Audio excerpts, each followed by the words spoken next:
जय श्री कृष्ण दोस्तों, राधे राधे। ऋतु भक्ति चैनल में आप सबका स्वागत है। आज मैं आपको मंगलवार व्रत की कथा सुनाने जा रही हूँ। हम मंगलवार का व्रत क्यों रखते हैं? मंगलवार का व्रत रखना बड़ा ही पुरानी परंपरा है। व्रत आदमी के लिए सुख प्राप्त करने की प्रार्थना है। मंगल देव जब प्रसन्न हो जाते हैं तो ऐश्वर्य, सौभाग्य, पुत्र पुत्री, धन संपत्ति, राज सुख, आरोग्य सब देते हैं। मंगलवार का व्रत सर्वश्रेष्ठ है। सभी प्रकार के सुख, ऐश्वर्य, राज सम्मान, उच्च पद प्राप्ति, संतान प्राप्ति, रक्त दोष दूर करने हेतु हर मंगलवार को ये व्रत करना चाहिए। अब मैं आपको मंगलवार व्रत की कथा सुनाने जा रही हूँ। महामुनि व्यास जी बोले, एक बार नैमिषारण्य तीर्थ में 88,000 मुनि इकट्ठे होकर सूत जी से पूछने लगे, हे महामुनि, आपने हमें कई पुराणों की कहानियां सुनाई हैं।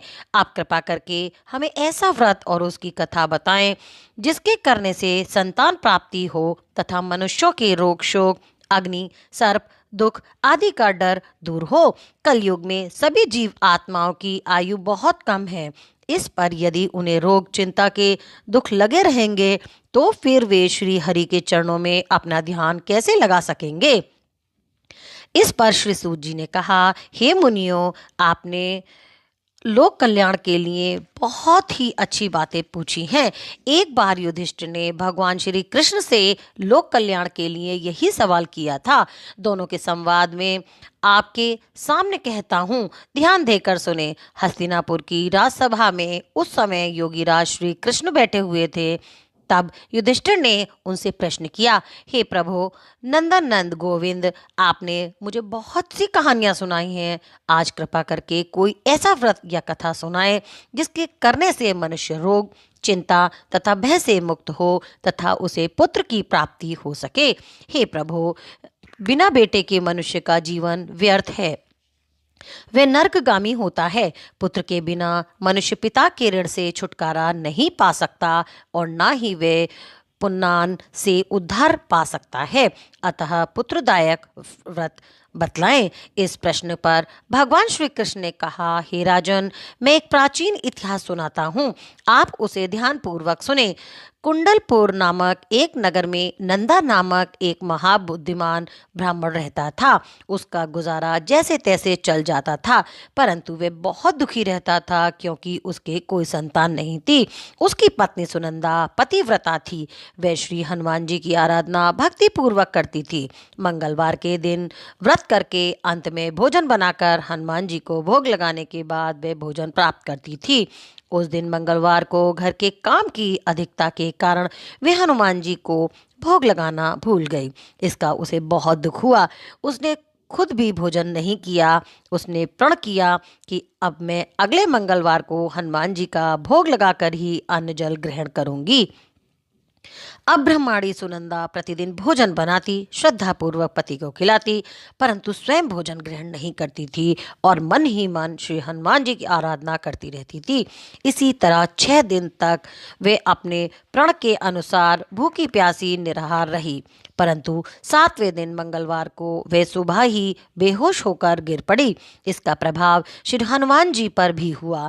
वे सुनंदा की इस असीम भक्ति से बहुत प्रसन्न हुए और उसके सम्मुख प्रकट होकर बोले, सुनंदा, मैं तेरी भक्ति से बहुत प्रसन्न हूँ, तो उठ और वर मांग। श्री हनुमान जी को अपने समक्ष पाकर सुनंदा आनंद से विह्वल हो उनके चरणों में गिर पड़ी और कहा, हे प्रभु, मेरे कोई संतान नहीं है, कृपया करके मुझे संतान प्रदान करें।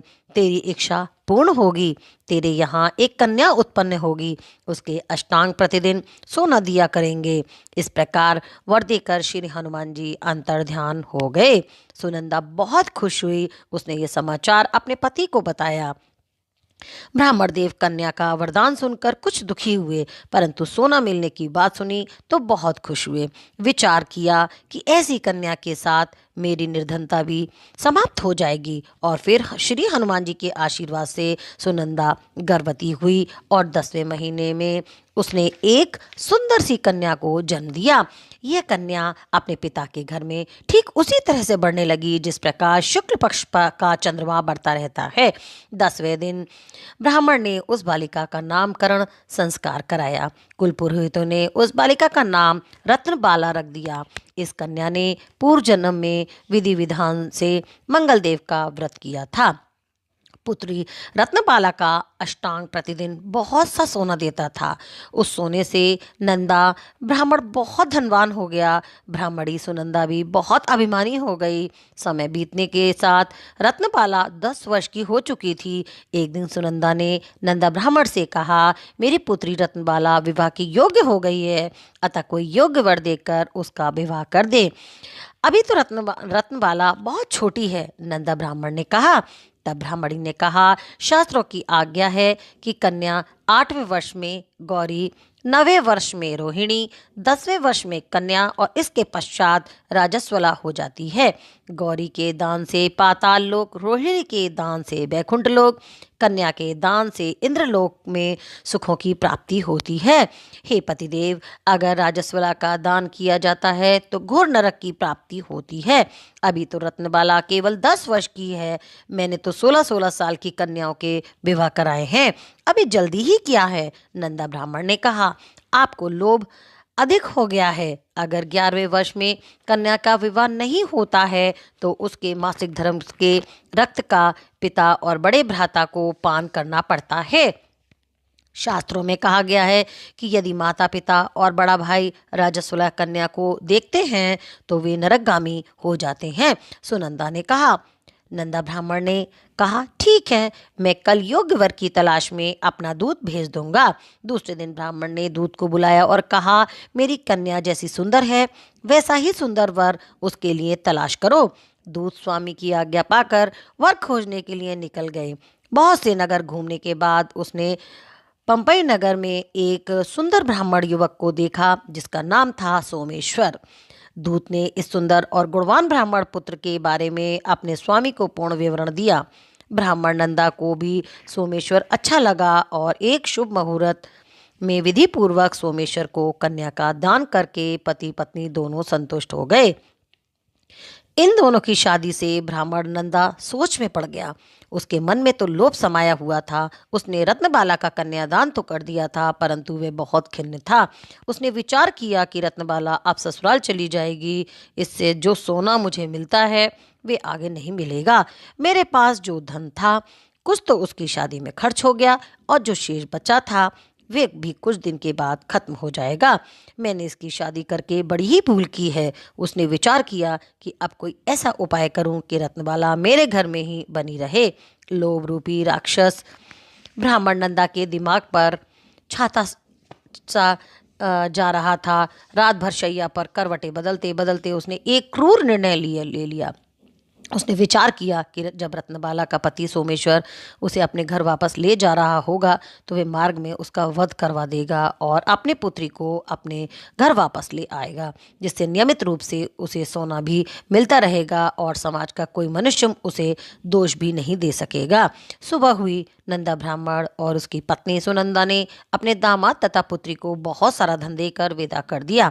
सोमेश्वर अपनी पत्नी रत्नबाला को लेकर अपने शहर की तरफ चल दिया। रत्नबाला का पिता ब्राह्मण नंदा महालोभ के वशीभूत हो पाप पुण्य भी भूल चुका था। अपने भयानक व क्रूर निर्णय को कार्य रूप देने के लिए उसने अपने दूत को मार्ग में अपने जवाई का वध करने के लिए पहले ही भेज दिया था।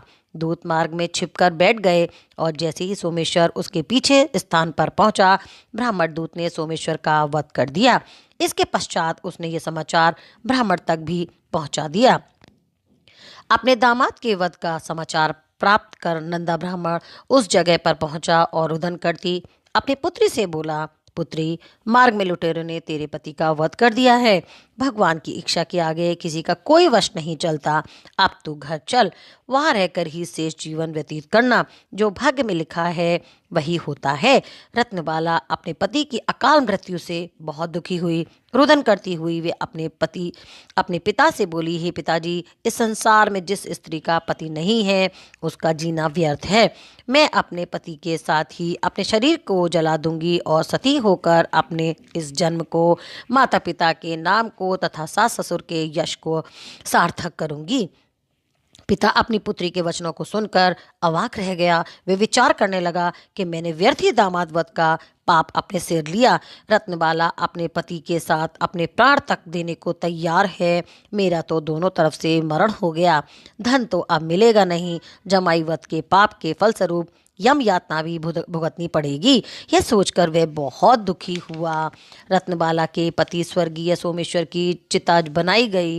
वह सती होने की इच्छा से पति का सिर अपनी गोद में रखकर चिता में बैठ गई। जैसे ही सोमेश्वर की चिता को अग्नि दी गई, वैसे ही प्रसन्न हो मंगलदेव वहां प्रकट हुए और बोले, हे रत्नबाला, मैं तेरी पति भक्ति से बहुत प्रसन्न हूँ, तू वर मांग। रत्नबाला ने अपने पति का जीवन दान मांग लिया। मंगलदेव बोले, रत्नबाला, तेरा पति अजर अमर है, ये विद्वान भी होगा। इसके अतिरिक्त तेरी जो इच्छा हो वह भी वर तू मांग सकती है। हे ग्रहों के स्वामी, यदि आप मुझ पर इतने ही प्रसन्न हैं तो मुझे ये वरदान दीजिए कि जो भी मनुष्य मंगलवार के दिन सुबह लाल पुष्प लाल चंदन से पूजा करके आपका स्मरण करे, उसे रोग व्याधि ना हो, स्वजनों से कभी वियोग ना हो, सर्प अग्नि तथा शत्रुओं का भय ना रहे। जो स्त्री मंगलवार का व्रत करे वे कभी विधवा ना हो। मंगलदेव तथास्तु ऐसा कहकर अंतर्ध्यान हो गए।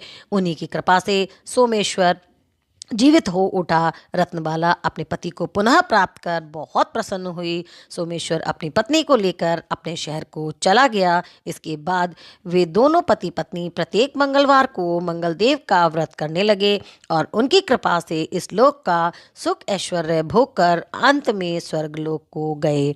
इति श्री मंगलवार व्रत कथा। बोल हनुमान बाबा बजरंग बली की जय।